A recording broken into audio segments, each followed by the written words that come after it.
Warning: the following podcast, which contains strong language and mature content, is unsuitable for children or for the faint of heart. The subject matter discussed will be frightening and graphic in nature. Listener discretion is advised.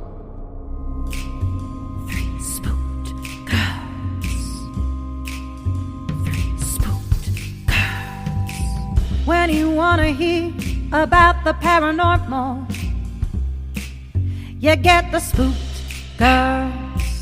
True crime that makes you hypothermal. With the three spooked girls. Stabby snippets will give you dreams. Tara and Jessica will make you scream along with the spooked girls. Bring on the slaughter. We on that haunted ground. Spooked girls. The three spooked girls. Hey Spooksters, and welcome back to another episode here on Three Spooked Girls. My name is Tara, and as always, I'm here with my girlfriend Jessica. Hey! Hello! And today is part 3 into the murders of Nicole Brown Simpson and Ron Goldman. If you guys have not listened to the first 2 episodes, go check those out. So in the last episode, we went over OJ's background into much more detail into the relationship with Nicole and OJ's book and all of that stuff, and through the murders and the discovery of the bodies, right? Mm-hmm. So we're going to back it up just a little bit, just to kind of go over like the whole dog thing. Okay. So the date technically when all this started, it was June 12th. So just before 11 p.m. So Steven was walking his dog, like Jessica had mentioned, and they came across the Akita. And they brought the Akita home, and he noticed that there was blood on the dog's paws and the dog's belly. And when they got there, the dog was just like acting really weird. So that's how our guy, Sukru Bose, I don't know how to say his last name, Bose Tip. Steven had asked Sukru if he could keep the dog until the morning, and then they would go, looking for Nicole or the owner. And originally he was like, okay, cool, like that's fine, not a big deal. But let me go ahead and take the dog for a walk and see if we can find, if it recognizes like where its house is. Because a lot of animals can do that. A lot of cats, a lot of dogs, it's a pretty normal thing. Mm-hmm. And then, like Jess told us, he alerted essentially in front of the house. And that was when they saw Nicole's body. And cops arrived just after midnight. They got there at 12:13 a.m. And one of the things that the neighbor had said was, the dog looked at the right side of the street. I saw the lady laying down. She was blonde. I could see her arm. There was a lot of blood. And they also stated that Nicole's body was in like a fetal position. And obviously, since if you're familiar with this case, you've probably seen at least some of the crime scene photos, and they are just completely fucking horrific. Mm-hmm. The whole thing. Oh my God. So fucking horrible. So the first police officer to arrive on the scene said the master bathroom was lit with candles. The tub was full. The TV was on. A cup of half-melted ice cream was on the downstairs banister, and the kids were asleep upstairs in their rooms. That's like such a mindfuck, guys. Like, right? Oh my God. We're going to get into their autopsies a little later, but like, holy shit. To give a little bit of context, Nicole was stabbed 12 times and Ron was stabbed 25. Right. It's so many times. And then at 2:10 a.m., Detective Supervisor Phillips and Detectives Furman and Roberts arrive at the scene. Shortly after this, Phillips was notified that Detectives Tom Lange and Phil Vanater from the Homicide Special Section of LAPD's Robbery Homicide Division were assigned as the lead investigators on this case. And they arrived by 4:30. So there at the crime scene, they noticed several items to note. There was a set of keys determined to belong to Ron, a dark blue knit cap believed to be the perpetrator's, a beeper, which was Ron's, a blood-spattered white envelope that contained the eyeglasses of Nicole's mother, which is why Ron was there, as we know. There was also a blood-soaked left leather glove that they believed to be the perpetrators. We will talk a lot about that later. Yes, we will. God. And leading away from the bodies towards the back of the property were shoe prints transferred onto the concrete from blood on the shoes. And on top of that, there was drops of blood as well, like a trail. And they believed this was also from the person and believed maybe they had some kind of wound on them or were dripping possibly the victim's blood. They weren't sure at this point, obviously. So at that point, they also find some other stuff as well that I wanted to mention. They figured out that there was some blood on a nearby vehicle, and that was the white Ford Bronco that we come to know with this case. Okay, so one of the big things, obviously, once they figure out whose house this is, where they're at, all of that is notifying OJ because OJ is not there. Obviously, he doesn't live there. They're divorced, right? Mm-hmm. But because the children are there, they obviously, they need somebody to come get the kids, all of that stuff. So Detective Ronald Phillips calls him and says, I got some bad news. Your ex-wife, Nicole Simpson, has been killed. And OJ says, what do you mean she's been killed? Oh my God, Nicole is killed. Oh my God, she's dead. And at this point, like Jess had mentioned, he was in Chicago at this point, right? Mm-hmm. So they had called him at his hotel or whatever. And when later he is asked how OJ seemed on the phone, he said he got very upset, which it's obviously, you know what I mean? Right. If he was cool. That would have been weird if he wasn't okay. So, but keep in mind, the word murder isn't used when talking to Simpson with this. Mm-hmm. And so the kids, they are taken to the West LA police station, and OJ asks, why do the police have my kids? And they said they took them because they had nobody to, who were they supposed to give them to? Right. You know, they're kind of like, what the fuck do you want us to do? So OJ, he gets an immediate flight to come back and all of that stuff. But before he leaves, he talks to Arnell, which is his daughter from one of his kids from his first marriage. And he arranges to have Arnell take the kids with them, so that way they're not just sitting there until OJ got back into town, right? Right. Makes sense. Right. This is also when detectives, they found out when they were going there because you have to think he literally lived 5 minutes. He was so close to Nicole's house. His house was not far. No. So when they had went there, because this was obviously they went there first and then they called him, they saw a white Bronco and the front wheels were on the curb with the back of the vehicle sticking out on the street. And they're like, that's weird. Who the fuck parks their car like that, right? And once they got closer to the vehicle and started looking, Detective Furman noticed what appeared to be a spot of blood inside the vehicle near the door handle. They called again, but no one was responding when they were looking at this. They were looking around, all of that stuff. And that's when they obviously figured out OJ's not here. They called him. They got the things with the kids figured out, all of that good stuff, right? Mm-hmm.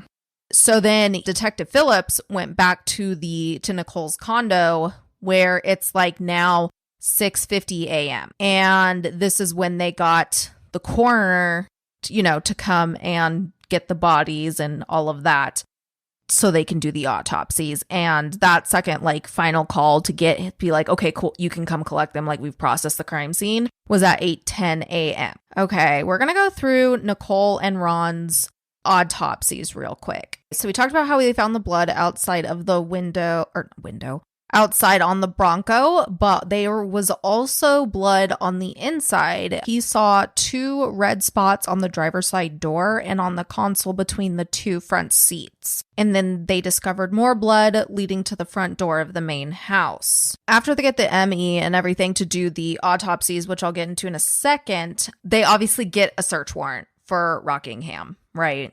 Mm-hmm. And when they are doing that, it is technically June 13th now because we're like into the next morning, right?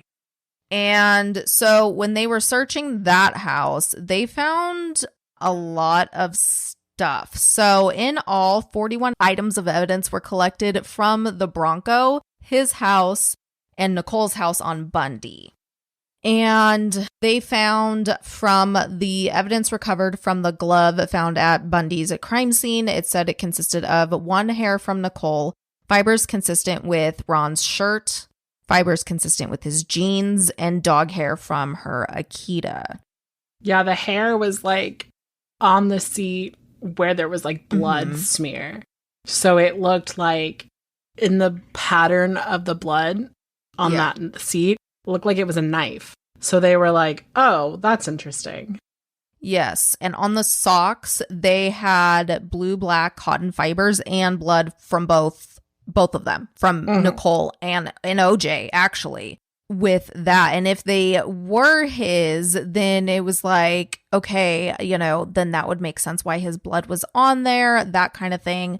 On Goldman's shirt, they found a hair consistent with Simpson's, 25 hairs from Nicole, several hairs from the Akita, 4 fibers from Nicole's dress, several from the knit cap that they had also found, 1 fiber consistent with both gloves, a lot of blue and black fibers, several hairs consistent with Nicole on his pants, and same with the dog hair as well on Ron's pants. And on the cap, they found dog hair, 12 hairs matching Simpson's, not pulled or torn, several fibers consistent with Ron's shirt, 1 fiber consistent with the lining of both gloves, 1 fiber consistent with the Broncos carpet. So we got a lot of like contamination going on. Like way too much to be coincidental. A lot. Yes. Yeah. Because here's like what was with the blood evidence from the Bronco.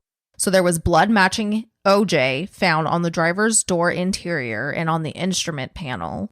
Blood on the center console that matched OJ. Blood on the steering wheel that matched OJ and Nicole.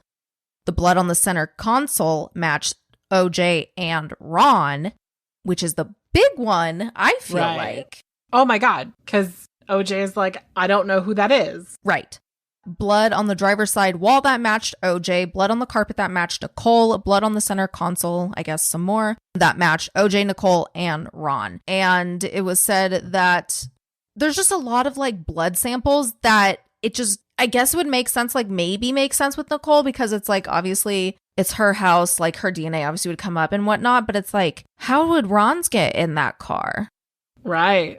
And that's a big question it's had. Not like the Bronco was like dirty, if you know what I mean. It wasn't like one of those cars where you're like, okay, OJ had to like clean it out every time someone needed to get in it type situation. It was pretty well kept. So the fact that there was blood in it at all. Yes. And I feel like I will probably forget this by the time I get to the interview part, but I just want to mention that it was notated that OJ had 7 abrasions and 3 cuts on his left hand.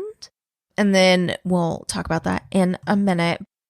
Okay, so we're going to get into these autopsies real quick because I feel like it's really important to know how violent these crimes were for later discussions. So according to the autopsy reports, the perpetrator stabbed Nicole in the neck and cut her throat so deeply that the knife went into her cervical spine.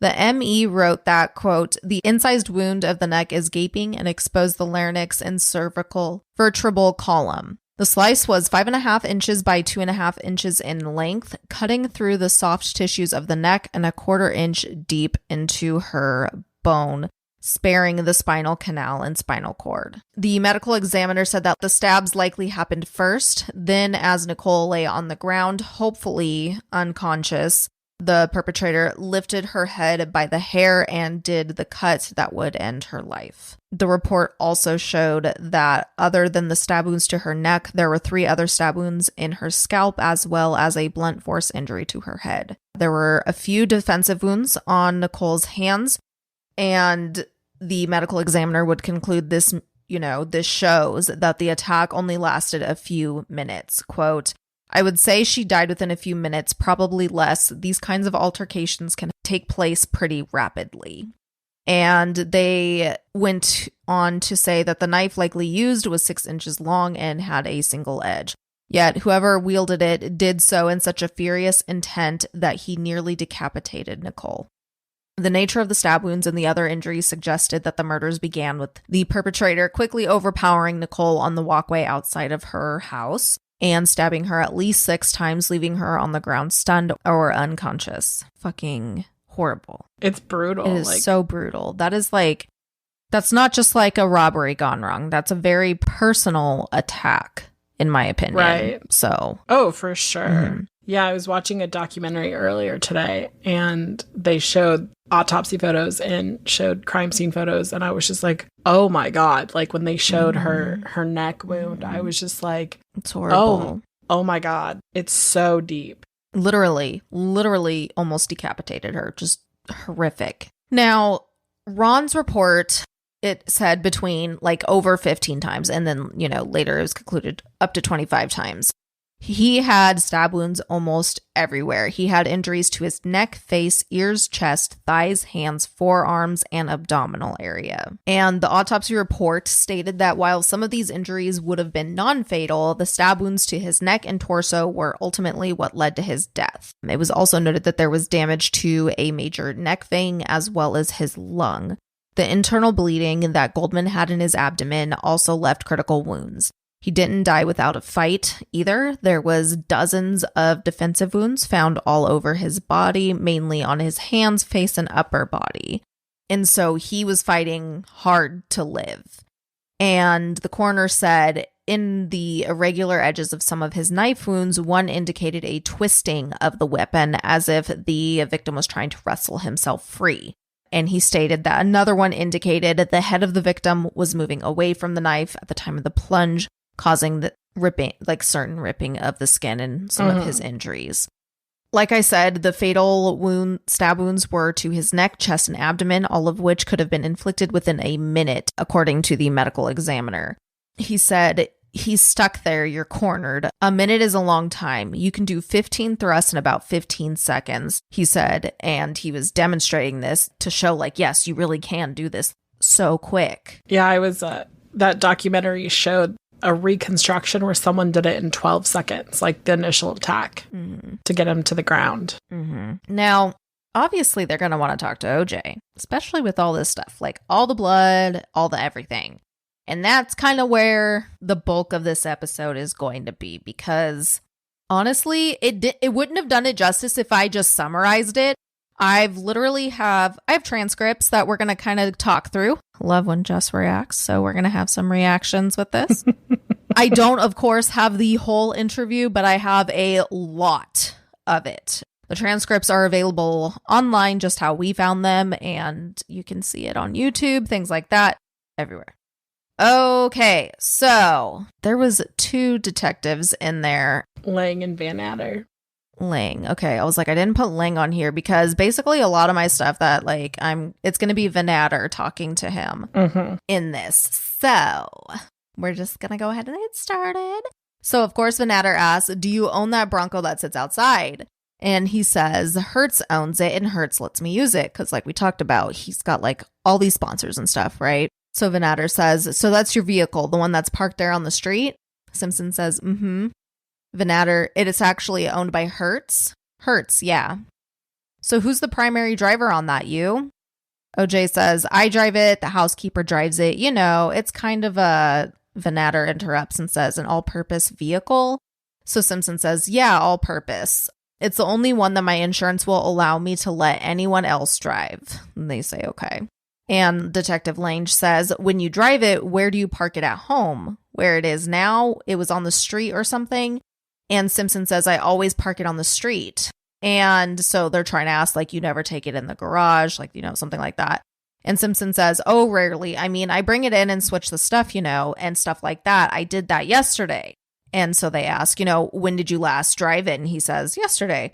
And they said, what time? Simpson says, in the morning and in the afternoon. Van Adder says, okay, you left her, you're saying, at about 6:30 or 7, or she left the recital, meaning Nicole and all of them. And Simpson says, yes. Venator, and you spoke with her parents? OJ, yes. Yeah, we were sitting there talking. Venator, what time did you leave the recital? Right about that time, we were all leaving. We were all leaving then. Her mother said something about me joining them for dinner, and I said, no thanks. Venator, where did you go from there, OJ? Simpson, home for a while. Got my car for a while. Tried to find my girlfriend for a while. Came back to my house. And he's talking about Paula. Venator, who was home when you got home? Cato. Cato, anybody else? Was your daughter there, Arnell? No. Isn't that her name, Arnell? Yes. So what time do you think you got back home, actually? Physically got home? 7-something, and then you left, and yeah, I'm trying to think. Did I leave? This is Simpson, by the way. You know, I had to run and get my daughter some flowers. I was actually doing the recital, so I rushed and got her some flowers, and I came home. And then I called Paula, and I was going to go to her house, and Paula wasn't home. And that's when they clear, like, Paula's the girlfriend. And this is where I interrupt you to remind you, in the last episode, remember, according to Simpson's book, If I Did It, he left during the recital to go get flowers. Yet, he tells a different story literally to the cops the next day. Yes. OJ doesn't know how to keep a straight story. So to kind of skip ahead, they were talking about Paula, getting her name and her info, etc., etc. So this next question from Venator is in regards to Paula. So you didn't see her last night? OJ, no, we had been to a big affair the night before, and then I came back home. I was basically at home. I mean, anytime I was, whatever time it took me to get to the recital and back, to get to the flower shop and back. I mean, that's the time I was out of the house. Where the fuck are the flowers then? And why wouldn't that put you at Nicole's house? Because Sydney was at Nicole's house. Questions. Yeah, definitely. Venator asks, were you scheduled to play golf this morning someplace? Simpson, in Chicago. Venator, what kind of tournament was it? Simpson, it was Hertz with special clients. Oh, okay. What time did you leave last night? Leave the house. Simpson, to go to the airport? Venator, Simpson, about the limo was supposed to be there at 10:45. Normally, they get there a little earlier. I was rushing around somewhere between there and 11. Venator asks, so approximately 10:45 to 11. Simpson, 11, yeah, somewhere in that area. Venator, and you went by limo? Simpson, yeah. Who's your limo service? You'd have to ask my office. Lange, did you converse with the driver at all? Did you talk to him? Simpson, no, he was a new driver. Normally I have a regular driver I drive with and converse. No, just about rushing to the airport and how I live my life on planes and hotels, that type of thing. Lange, what time did the plane leave? 10:45 the flight took off. And they asked like what airline and all of that, and like, you know, asking him his details again and again and again. And he says, you know, American, 11:45 to Chicago. So they kind of like are circling back some in this. And later on, they circle back to the recital and ask him. Lange says, what time was the recital? Simpson said, over at about 6:30. Like I said, I came home, I got my car, I was going to see my girlfriend. I was calling and she wasn't around. Lange, so you came home in the Rolls and then you got back in the Bronco. Simpson, in the Bronco, because my phone was in the Bronco. And because it's, oh my God, apparently OJ's going to say Bronco 50 fucking times in one like paragraph, but that's fine. And because like, I'm just like, Jesus, let's play a game. Drink every time I say Bronco in this episode. Oh God, you'll die. Because it's a Bronco. It's a Bronco. It's what I drive, you know. I'd rather drive it than any other car. And, you know, as I was going over there, I called her a couple of times and she wasn't there. And I left a message and then I checked my messages and there was no new messages. She wasn't there and she may have to leave town. Then I came back and ended up sitting with Cato. Lange, okay. What time is this again that you parked the Bronco? Simpson, 8-something maybe. He hadn't done a jacuzzi. We had went and got a burger and I came home and kind of leisurely got ready to go. I mean, we had done a few things. Lange, so you weren't in a hurry when you came back with the Bronco? Simpson, no. Like you're in a rush, but you're not? We went and did murder. Right? No fucking kidding. I'm like, oh my God. Okay, Lange, the reason I ask you, the cars were parked kind of at a funny angle, stuck out to the street. Simpson, well, it's parked because I don't know if it's a funny angle or what. It's parked because I was hustling at the end of the day to get all of my stuff. I was getting my phone and everything off of it when I just pulled it out of the gate there, and it's like it's a tight turn. Lange. So you had it inside the compound then? Simpson. Yeah. Oh, okay, Lange says. Simpson then says, I brought it inside the compound to get my stuff out of it, and then I put it out, and I'd run back inside the gate before the gate closes. Why are you making your life so difficult if you're in such a rush? I'm confused. Because remember, just like 40 seconds ago, he said he wasn't, that he had. He is very conflicting. A leisure rush? Now. That just gave me anxiety, just the thought of leisurely rushing around. So they do address the cuts and stuff that I mentioned on OJ's hand. And Vanatter says, how did you get the injury on your hand? Simpson says, I don't know. The first time when I was in Chicago and all, but at the house I was just running around. Vanatter, how did you do it in Chicago?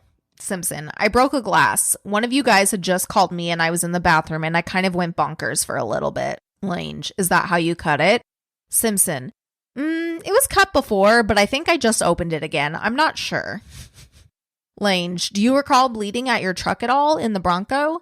Simpson, I recall bleeding at my house, and when I went to the Bronco, the last thing I did before I left when I was rushing was went and got my phone out of the Bronco. Lange. Wasn't rushing. Uh-huh. Mm-hmm. And Lange says, where's that phone now? And Simpson says, in my bag. Lange says, you have it? And Simpson says, in that black bag. I'm assuming it was like one he had with it. Mm-hmm. And he said, Lange says, you brought the bag with you here? Simpson said, yeah, it's... Lange says, so do you recall the bleeding at all? Simpson, yeah, I mean, I knew I was bleeding, but it was no big deal. I bleed all the time. I play golf and stuff, so there's always something, nicks and stuff here and there. Lange, so did you do anything? Did you put a Band-Aid on it? Simpson, actually, I asked the girl this morning for it. Lange, and she got it? Simpson, yeah, because last night with Cato, when I was leaving, he was saying something to me and I was rushing to get my phone and I put a little thing on it and it stopped. Vanatter, do you have the keys to that Bronco? Simpson, yeah. Vanatter, okay, we've impounded the Bronco. I don't know if you know that or not. Simpson said no. And he said, take a look at it. Other than you, who's the last person to drive it? Simpson, probably Gigi. When I'm out of town, I don't know who drives the car. Maybe my daughter, maybe Cato. Vanatter, the keys are available? Simpson, I leave the keys there, you know, when Gigi's there because sometimes she needs it, or Gigi was off and wasn't coming back until today, and I was coming back tonight. So you don't mind if Gigi uses it? Or, and Simpson says, this is the only one I can let her use. She doesn't have her car because sometimes her husband takes her car, so I let her use the car. Lange, when was the last time you were at Nicole's house? Simpson, I won't go into her house. I haven't been in her house in a week, maybe 5 days. I go to her house a lot. I mean, I'm always dropping the kids off, picking the kids up, fooling around with the dog, you know. Vanatter, how does that usually work? Do you drop them on the porch or do you go in with them? Simpson, no, I don't go in the house. Vanatter, is there a type of gate? Simpson says yes. Vanatter says, but you never go inside the house. Simpson, up until about 5 or 6 days ago, I haven't been in the house. Once I started seeing Paula again, I kind of avoid Nicole. Vanatter, is Nicole seeing anybody else that you... Simpson, I have no idea. I really have absolutely no idea. I don't ask her. I don't know. Her and her girlfriends, they go out, you know. They've got some things going on right now with her girlfriends, so I'm assuming something's happening because one of the girlfriends is having a big problem with her husband because she's always saying that she's with Nicole until 3 and 4 in the morning. She's not. You know, Nicole tells me she leaves her at like 1:30 or 2 or 2:30, and the girl doesn't get home until 5, and she only lives a few blocks away. Interesting, because I thought she called and told him and confided in all of her relationship stuff with him. Apparently, but they don't talk, and he doesn't go and see her. So which is it? The man could not keep a story straight if he had a ruler. Yeah. Vanatter, something's going on, huh? Lange, do you know where they went, the family, for dinner last night? Simpson, no. Well, no, I didn't ask. Lange, I just thought maybe there was a regular place that they go to. Simpson, no, if I was with them, we would go to Toscano. I mean, not Toscano, Papani's. Vanatter, you've never had any problems with her lately, have you, OJ? Simpson said, I always have problems with her, you know. Our relationship has been a problem relationship. Probably lately for me, and I say this only because I said it to Ron yesterday at the Ron Fishman, whose wife is Cora, at the dance recital. He came up to me and went, "Oh boy, what's going on?" And everybody was beefing with everybody. And I said, well, I'm just glad I'm out of the mix, because I was like dealing with him with his problems and his wife and Nicole, and evidently some new problems that a guy named Christian was having with his girl, and he was staying at Nicole's house and something was going on. But I don't think it's pertinent to this. What? Bring it up. So there's this mysterious dude who's staying at Nicole's house, but you don't think that's pertinent? Dude, I would have been like, she was just murdered. Right. Like, I'd have been like, have you checked out this dude? Like, that would have been, he's not even good at like throwing the cops off his own trail. No, not at all. Vanatter, did Nicole have words with you last night? Simpson, pardon me? Vanatter, did Nicole have words with you last night? Simpson, no, not at all. Vanatter, did you talk to her last night? Simpson, to ask her to speak to my daughter, to congratulate my daughter and everything. Vanatter, but you didn't have a conversation with her. Simpson, no. And then they talked more about like his busy schedule, how he's like gone all the time, things like that. Skip past that because y'all already know. We already talked about his career and shit. Okay, so moving along in this interview, because this is all like in one interview too, by the way, and it's just like transcript pages after pages and pages of pages. Like, it's so long. It lasts like, what was it? Almost a couple, like, was it almost 2 hours? If not longer. And just so that you know, like, OJ went in willingly. Yes. Basically, Lang and Van Adder were like, will you come down? And at the time, Howard, I think, it doesn't matter because Howard doesn't stay as attorney very long. But Howard's like, don't do it. And OJ's like, I'm going to do it. And then Howard's like, okay. And then OJ just goes down there without an attorney. And he's having this. He's just by himself with the two detectives. So. He's giving a statement to the detectives. And he could literally spill anything out. But there's no representation. No, and you guys will be shocked that there was no representation because of what happens next. So, Vanatter says to OJ, OJ, we've sort of got a problem. Simpson just says, Vanatter, we've got some blood on and in your car. We've got some blood at your house and sort of a problem. Simpson, well, take my blood test. Bro. I don't think OJ Simpson knew about DNA. Like, I really don't think he understood DNA. No. Lange said, well, we'd like to do that, obviously. We've got, of course, the cut on your finger that you aren't real clear on. Do you recall having that cut on your finger the last time you were at Nicole's house? Simpson, a week ago? Lange, yeah. Simpson, no, it was last night. Lange, okay, so last night you cut it. Vanatter, somewhere after the recital? Simpson, somewhere when I was rushing to get out of the house. Vanatter, okay, after the recital. Simpson, yeah. Vanatter, what do you think happened? Do you have any idea? Simpson, I have no idea, man. You guys haven't told me anything. I have no idea. When you said to my daughter, who said something to me today, that somebody else might have been involved, I had absolutely no idea what happened. I don't know how, why, or what. But you guys haven't told me anything. Every time I ask you guys, you said you're going to tell me in a bit. Vanatter, well, we don't know a lot of answers to these questions yet ourselves, OJ, okay? Simpson, I've got a bunch of guns all over the place. You can take them. They're all there. I mean, you can see them. I keep them in my car for an incident that happened a month ago that my in-laws, my wife, and everybody knows about that. What was that? Vanatter asked. Simpson, going down to, and cops down there know about it because I've told 2 marshals about it.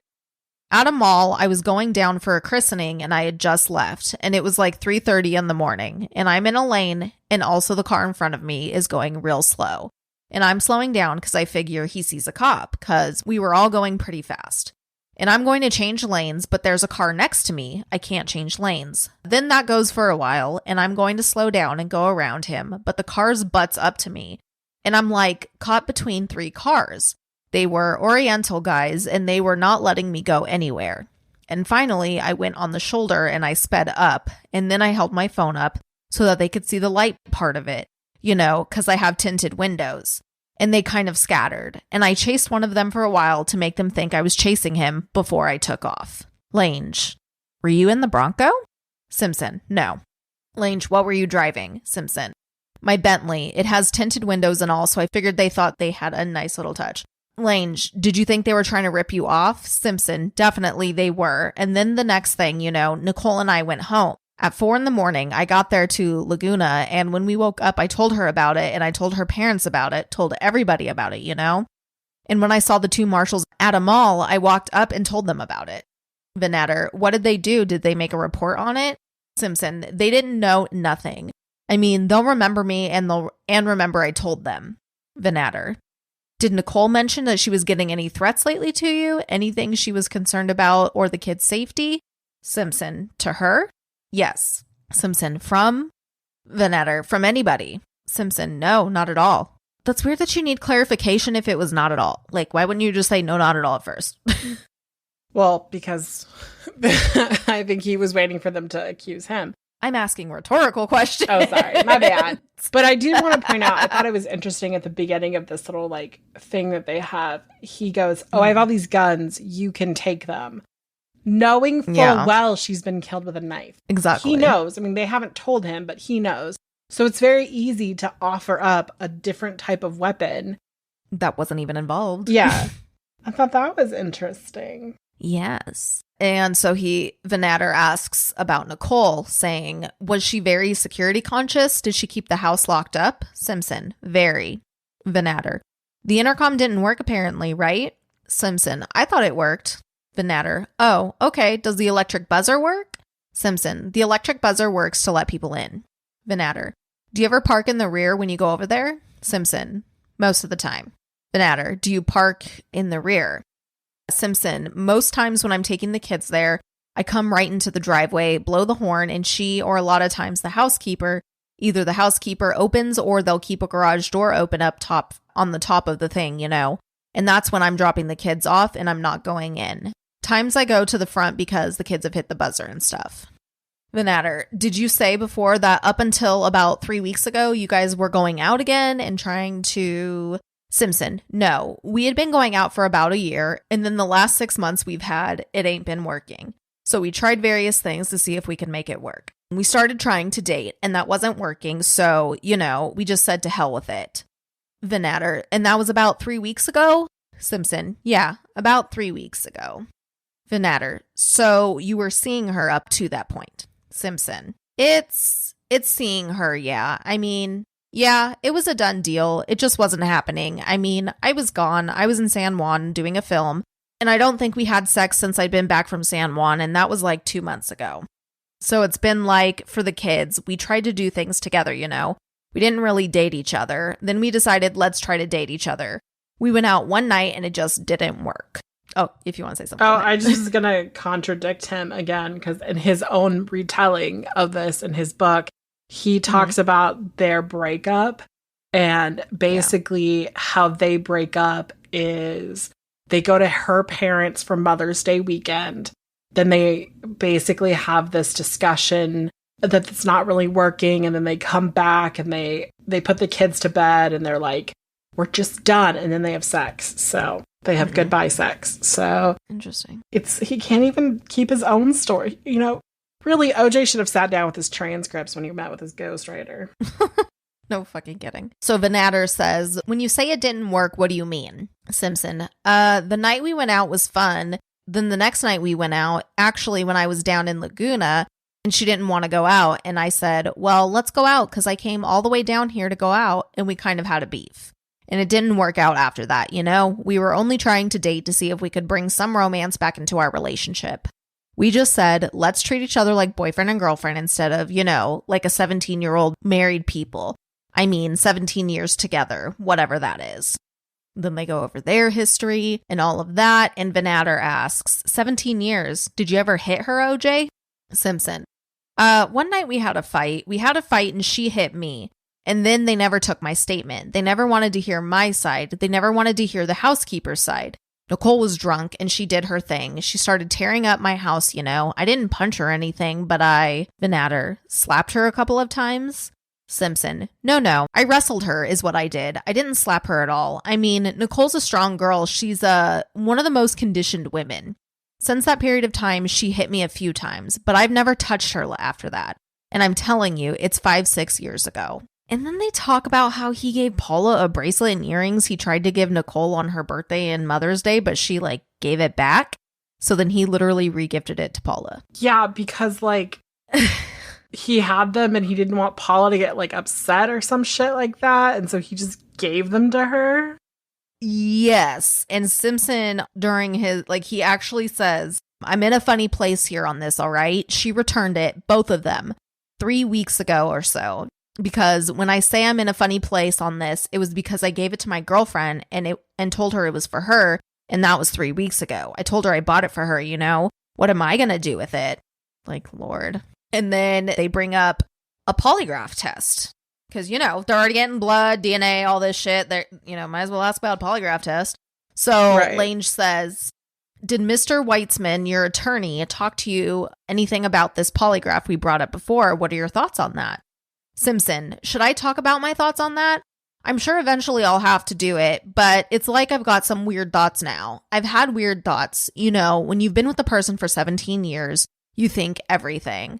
I've got to understand what this thing is. If it's true blue, I don't mind doing it. What do you mean you have to think about it? She was murdered. No. I'm just letting out all my commentary on this episode. I'm so sorry. No, it's fine. Like, the commentary is needed. Like, a lot of the things that just, like, come out of O.J. Simpson's mouth, you're like, sir, no. No, that's not how we do things. Mm-hmm. You are literally a suspect. I mean, he says, like, at some point that he's a target. And that he understands that. That's a great segue. Oh, good. Oh, yeah. This is a great segue for what happens next. Yes.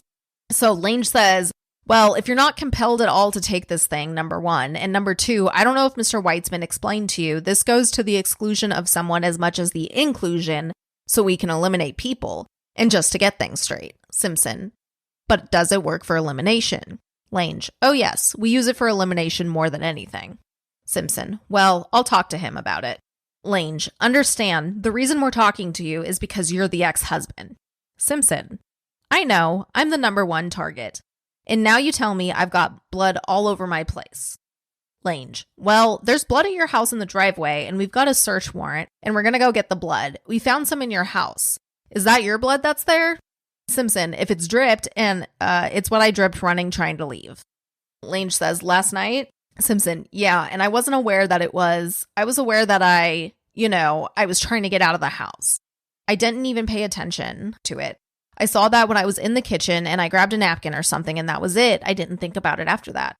Vanatter, that was last night after you got home from the recital when you were rushing?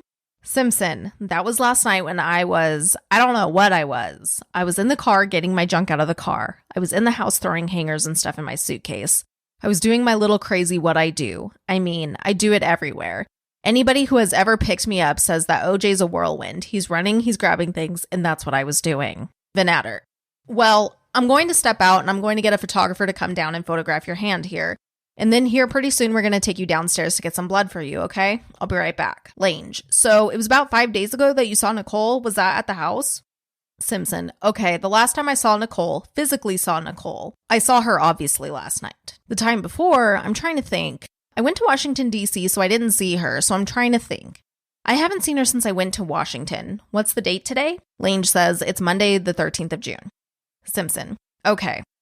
I went to Washington on maybe Wednesday. Thursday, I was in Connecticut, then Long Island Thursday afternoon, and all of Friday. I got home Friday night, Friday afternoon. I played, Paula picked me up from the airport. I played golf Saturday, and then I came home, and I think my son was there. So I did something with my son. I don't think I saw Nicole at all then. Went to a big affair with Paula Saturday night, and I got up and played golf Sunday, which pissed off Paula. And I saw Nicole it was about a week before that I saw her at the ... Lange, okay, the last time you saw Nicole was at her house? Simpson, I don't remember. I wasn't in her house, so it couldn't have been at her house. So it was, I don't physically remember the last time I saw her. I may have seen her even jogging one day. Lange, let me get this straight. You've never physically been inside the house. Simpson, not in the last week. Lange, ever, I mean. How long has she lived there? About 6 months?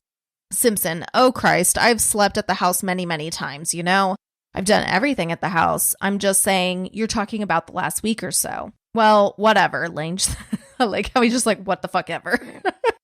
In the last 6 months that she's lived there, Simpson, I don't know, roughly, I was at her house maybe 2 weeks ago, 10 days ago. One night, her and I had a long talk, about how can we make it better for the kids. And I told her we'd do things better. And okay, I can almost say when that was. That was when I don't know, it was about 10 days ago. And when the next day I had her have her dog do a flea bath or something with me. Oh, I'll tell you, I did see her one day. One day I went, I don't know if this was the early part of last week. I went because my son had to go and get something and he ran in and she came to the gate and the dog ran out and her friend Faye and I went looking for the dog. That may have been a week ago. I don't know. That's like a big event. If someone you supposedly love so much died and you're like, okay, when was the last time I saw this person? When was the last time I saw them?